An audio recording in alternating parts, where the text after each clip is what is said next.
It is late, and the 2 tabs are open again. The same 2. You have compared them so many times, you could recite each side's case in your sleep. Maybe it is small. Maybe it is your whole life. The job, the city, stay or go. You made the list. You asked the friends. You know more than ever and are certain of less. And you are still here, toggling. You have stood at this junction so long that you have started to furnish it. So let me make you a strange promise for the next 10 minutes. The paralysis has nothing to do with the options, and more research will only deepen it. Your pros and cons list was never going to close this. Not because of you, but for a reason built into the mind itself. And here is the part you will resist. Somewhere under the toggling, you already know which one you would choose. You have known for a while. The problem was never finding the answer. It is that the part of you that knows has not yet been handed the wheel. Give me 10 minutes, and I will show you exactly which part that is, and how to hand it the keys. First, the honest thing about all that comparing. It feels like work. It feels responsible, diligent, adult. But watch what it is actually doing. You are not gathering information anymore. You passed the point of useful information weeks ago. You are waiting for one option to become safe. Waiting for certainty to arrive and make the choice for you, so you never have to be the one who chose. And certainty is not coming. Because the future half of every real decision is genuinely unknown, and no quantity of tabs reaches into it. The research cannot remove a risk that is not removable. So the analysis has quietly changed jobs. It is no longer inquiry, it is anesthesia. It numbs the discomfort of an open decision while feeling like progress, which is exactly why it can go on for months. You are not stuck at the crossroads because you lack data. You are camped there because camping feels safer than walking, and the research gives the camp a respectable name. Now, the mechanical reason the pros and cons list has never once closed a hard decision for you. The tradition did something our modern talk about the mind never does. It split the mind into instruments, each with its own job. One of them is the comparer, the generator of options, considerations, scenarios, angles. Manas, brilliant at its one job, and its job is production. Give it a decision, and it will manufacture considerations all night, every night, forever. What it cannot do, what it was never built to do, is stop. Closing is not in its design. Asking it to decide is like asking a printer to sign the contract. The instrument that decides is a different one entirely. Buddhi, the discerner, the faculty that weighs, sees clearly, and closes. And its signature skill even has its own name. Vivek, the power to tell the real from the unreal, the essential from the noise. And here is the diagnosis of your paralysis, in one line. You have been running a decider's problem on a comparer's machine. The list grows because listing is what the lister does. The decision never lands because the decider was never invoked. Nothing is wrong with you. You have simply had the wrong instrument switched on. And it has been running with great energy ever since. The Katha Upanishad drew the picture nearly 3,000 years ago, and it is exact. The body, it says, is a chariot. The senses are the horses, powerful, hungry, each pulling toward what it wants.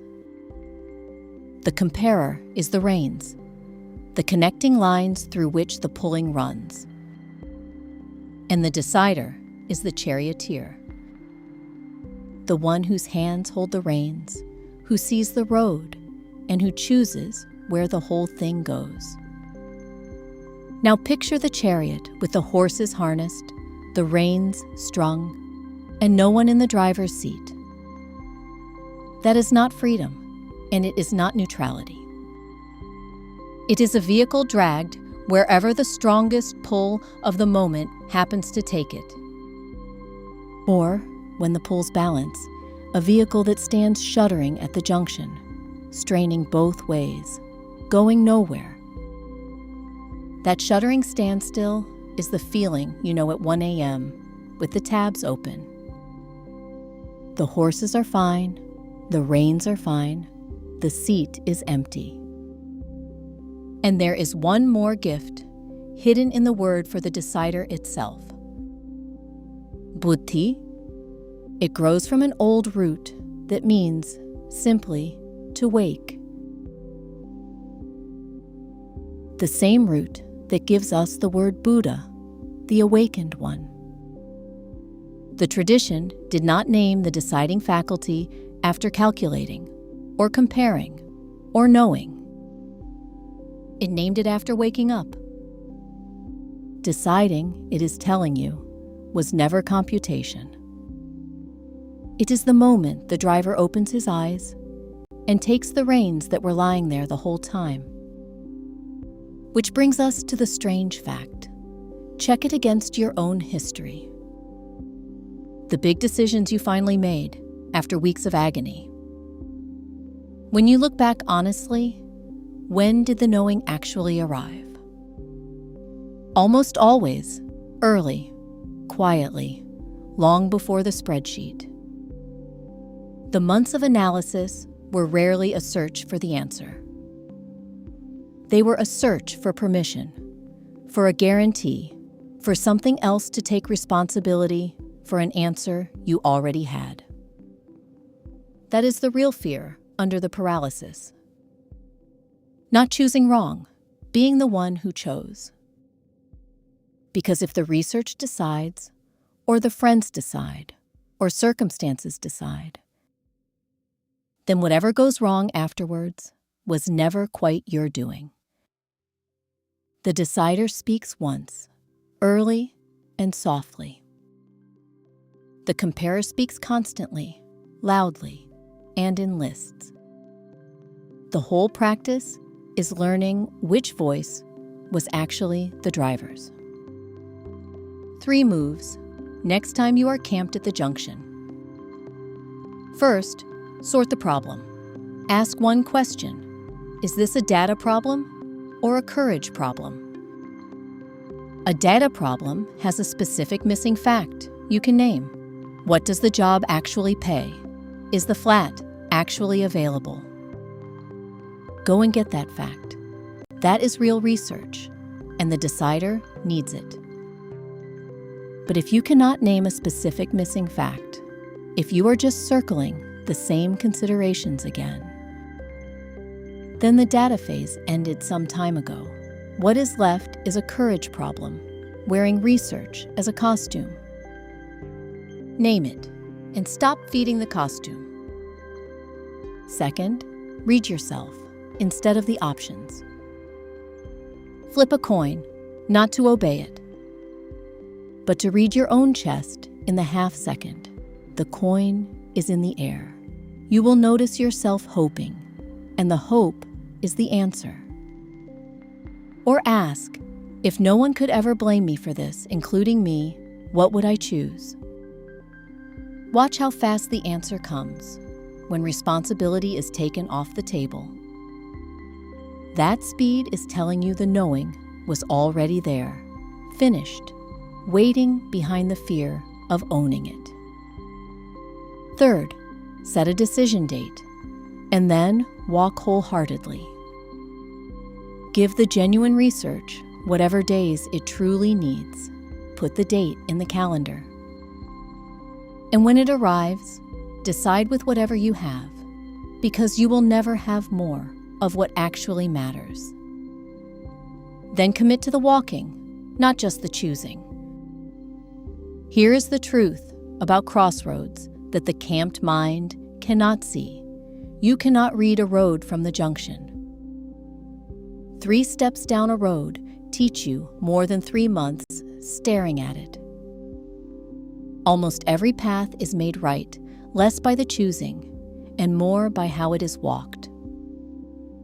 The people you envy for their good decisions are mostly people who decided and then made it good. One honest word for the heavy ones. Yes, every real yes is a small funeral for a no. Choosing the city buries the other city. That loss is real. The ache of it is not a malfunction. It is the price of a finite life, and everyone at the crossroads pays it. The paralysis does not protect you from the funeral. It just holds it every night for both roads at once. The options were never the problem. The junction was never short of information. The seat was empty, the reins were lying there, and the horses pulled both ways while the lister listed. The decider, from the root that means to wake, deciding was never computing. It is opening your eyes, picking up the reins, and owning the road. You already know what you would choose. You have known for a while. The only question left was never which road. It was whether you were willing to be the one driving.